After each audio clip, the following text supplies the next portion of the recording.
얘는 그렇게 어려운 건 아니었어요.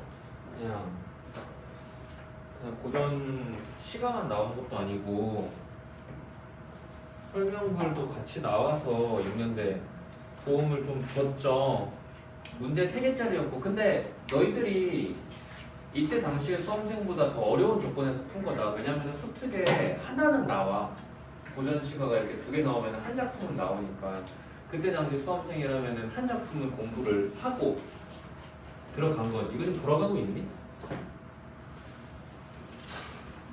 가를 보면은 일단 얘부터 봐야겠지. 첫 문제가 가를 이해한 내용 물어보는 거니까 비문학부터 먼저 푸는 거죠. 가는 뭐지? 가는 뭐지? 가는 별로 어려울 내용은 없습니다만 첫 문단은 딱히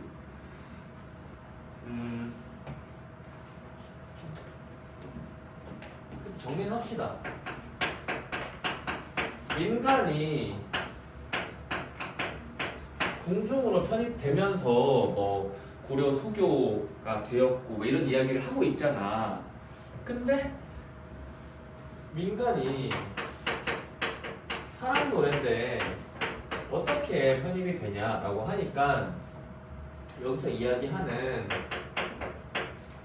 남녀 관계를 궁중에서 딱 분신 관계로 바꾸면은 딱 적당하겠다라고 생각을 하고 만들었대요. 그래서 요런 것에 시초라고 해야 될까? 연원이라고 나왔니? 연원은 중국의 오래된 시집. 그러니까 이 시작 연원은 중국의 뭐 시경풍이라고 하는데 쓰지 맙시다. 뭐 시경풍이라는 곳에 나오는데 그 작품이 A라는 거예요. 그 작품이 A라는 겁니다. 그리고 비슷한 부분 혹은 공통점 이야기를 저거 좀 꺼야겠다. 좀 끌게. 추운 사람 없지?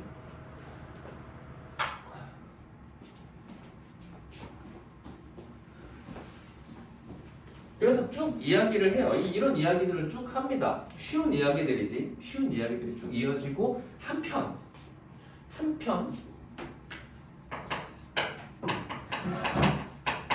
여기서부터 이제 나랑 다 이야기가 나오는데 맨 마지막 문단이죠.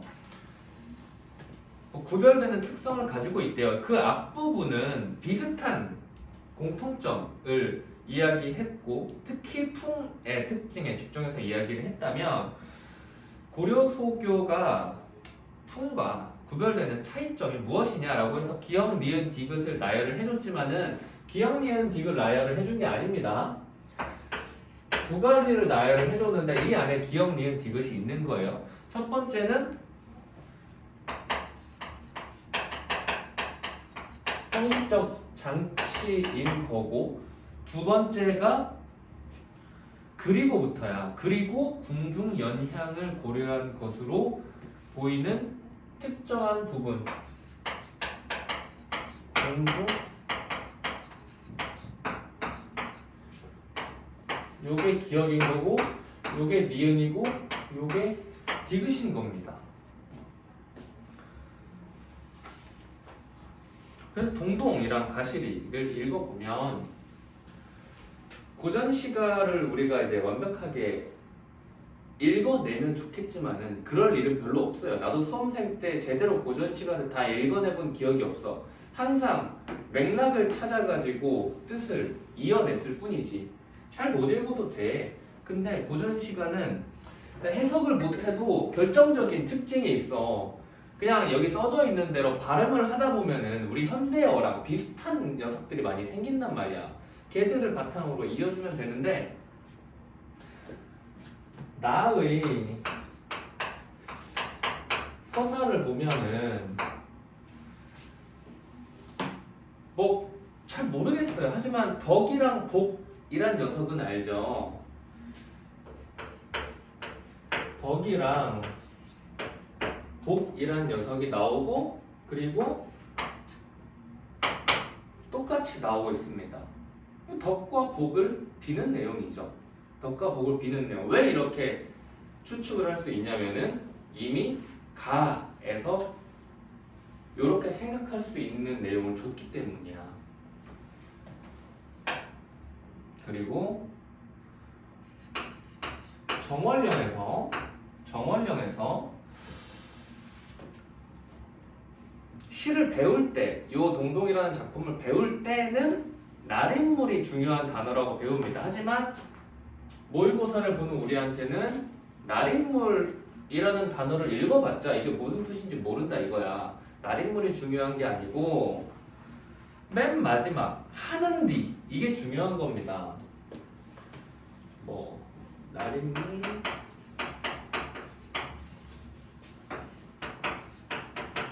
하는 뒤 혹은 하는 대로 읽히죠.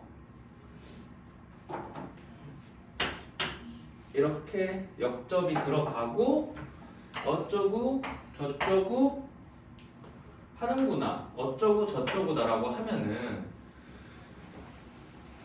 날인물이 1행의 주인공이고 2행의 주인공은 다른 존재란 말이에요.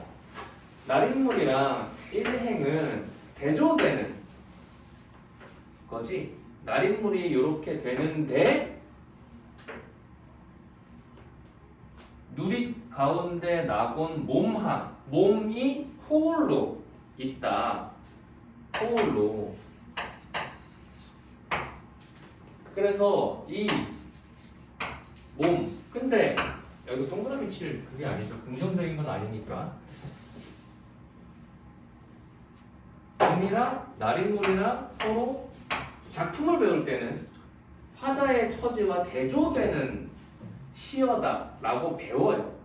근데 모의고사에서는 이게 중요한 게 아닙니다. 하는데 이 둘이 다르구나. 홀로라고 하고 있네. 외로움을 이야기하고 있구나. 이렇게만 볼 수 있으면 돼요. 이월령을 보면은 이월령은 보름이니까 보름이라고 생각할 수 있으면 좋고요. 그리고 등불 그리고 만인, 이 아래는 읽히죠. 만인 치실, 비추어 주실이겠지. 만인 비치실 어쩌고 샷바. 등불다우시네요. 존칭을 드릴게요. 화자가 존칭을 쓰는 대상이죠. 그쵸? 존칭을 쓰는 대상입니다. 이 등불의 원관념은 보름에 이제 하늘에 걸려있는 게 뭐야? 보름달이겠지. 원관념은 달인데 그게 중요한 건 아니고 어찌됐건 화자가 뭔가 아유 대단하세요 라고 이야기하는데 사실 송축, 축복 이게 뭐니? 축이란 단어가 의미하는 게 뭐야? 명확하게 딱 이겁니다라고 얘기하기가 힘들어. 굉장히 넓은 범위로 생각해야 되거든. 축복하는 것도 송축입니다. 축복하는 것도 송축. 그리고 제사상에서 죽은 사람한테 바치는 기도문도 축이에요. 축문이라고 해요. 축문이라고. 그리고 뭐 종교적으로 가가지고 좋은 말씀 듣는 것도 뭐 축복이라 그러지. 그러니까 뭔가 축이란 단어는 좀 더 넓게 뭔가 기원한다 같은 느낌으로 보는 게 좋아. 축자를 그냥 그대로 축복하면 좋은 경우만 생각할 수 있는데 좋은 경우가 아니더라도 축이라는 것은 들어갈 수가 있습니다. 재래적인 의미라고 보시면 돼요. 그래서 이런 거는 사실 뭐 축이 맞죠. 이 존재한테 이렇게 말한다고 생각을 해봐. 그치? 그러면은 축인 거잖아. 그리고 요것도 뭐 주체는 몰라. 근데 덕이며 복이며 이런 것들 무슨 말인지 하는지 모르겠지만 아무튼 덕, 복 이야기를 하는 거니까 가 지문에 근거해서 아 이것도 송축이겠구나 라고 생각을 하는 겁니다. 3월령도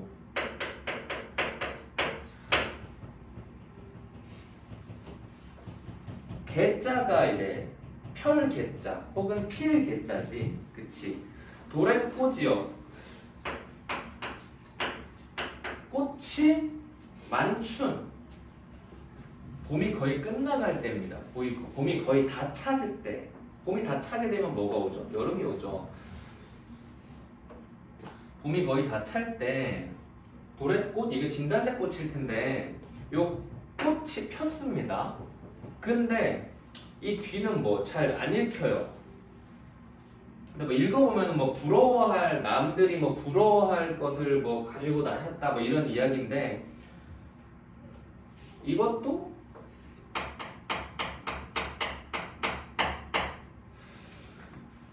요 존재가 화자에게 존칭의 대상인 겁니다.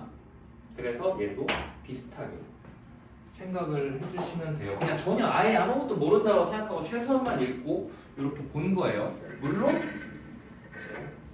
우리는 앞으로 소특이랑 수완을 공부할 거기 때문에 그게 연계가 되면은 당연히 그냥 나오자마자 자동으로 해석이 떠올라야겠지.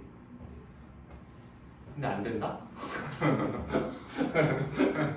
안 된다고. 안 되니까 이러는 거지. 그러면 할 필요가 없지. 수특 커리큘럼 타고 싶어요 해가지고 그래 하자, 열심히 해보자 해서 열심히 했는데 모의고사 때 다 나오고 나서 이거 나왔었지, 이거 했니? 아니 이거 제일 많이 틀렸어요. 이런 경우가 너무나 많아. 가랑 나까지 봤는데 이제 요거 바탕으로 일단 문제를 좀 풀어봅시다. 25번 같은 경우에는 굳이 제가 해설을 해드릴 필요가 없죠. 그냥 나와 있는 비문학입니다. 비문학. 뭐 틀린 게 있으면은 찾아보는데 3번 선지랑 4번 선지, 답은 4번인데 3번 선지가 사실은 좀 볼 게 있는 것 같아요. 3번 선지 보고 그냥 민간 이야기 보고 했을 수도 있을 것 같은데 선지에 뭐라고 나왔니? 민중의 삶이지. 선지에는 민중의 삶이라고 나와 있어요. 그런데 지문을 스스스 보면은 지문 전체적으로 민간이라는 단어가 제일 많이 나오고, 그리고 민중의 생활상이라는 이야기가 나오고 3문단에, 그리고 5문단에 민간의 사랑 노래라는 게 나옵니다. 이 중에서 민중의 삶과 연결되는 녀석은 하나뿐이에요. 얘밖에 없습니다. 얘 3문단에 얘를 보고 이건 맞는 말이구나 하고 넘어가셨어야 돼요. 다른 곳을 보고 하는 것은 적당히 넘겨짚어가지고 맞은 겁니다. 그리고 4번 같은 경우에는 상층 노래가 하층 문화에 영향을 준 결과물이다 라고 하는데, 따지고 보면은 이 둘 다 하층 문화가 상층 문화에 영향을 줘가지고 만들어진 것이라고 볼 수 있죠. 물론 그 이후에 이제 궁중에서 만들어낸 것을 민간에서도 노래하고 있다 이런 이야기가 있긴 하지만 일단 만들어진 그 과정 자체는 민간에서 영향을 준 겁니다. 25번은 4번이었고요. 26번 한번 볼까요? 26번 같은 경우는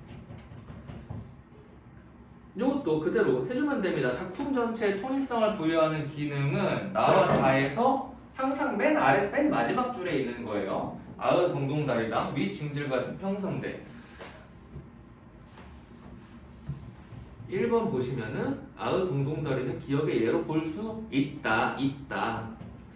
1번 틀린 말이고, 2번 나의 서사에서 아의 동동다리를 제외한 나머지 부분은 기억의 예로 볼 수 없다. 여기서 그냥 바로 X하고 넘어가셔야 됩니다. 나머지 부분 궁금해하면 안 돼요.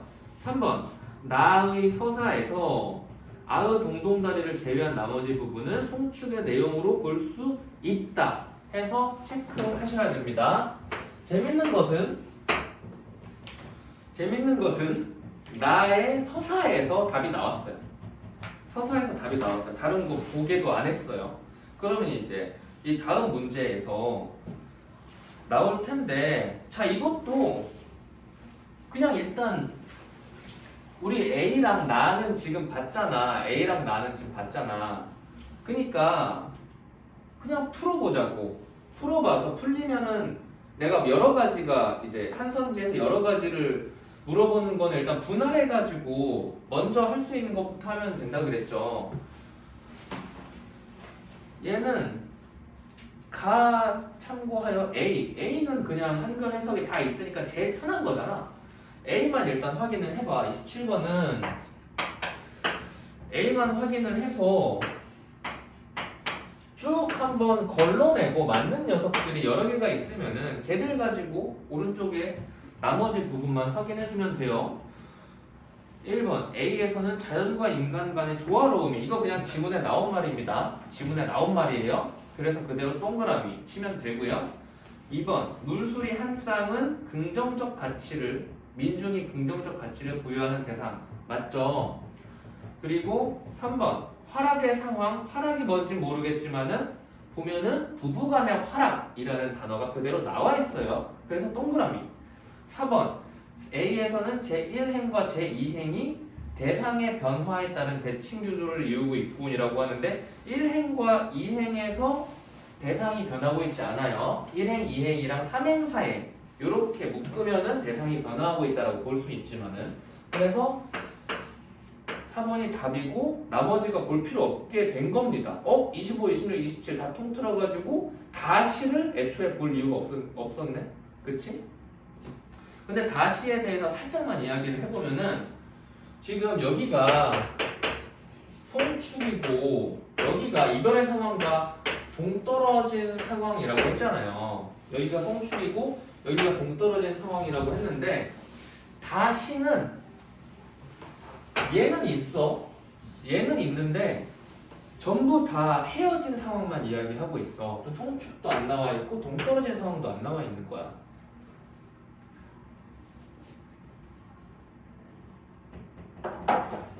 이렇게 해서 얘는 여기까지 하겠습니다.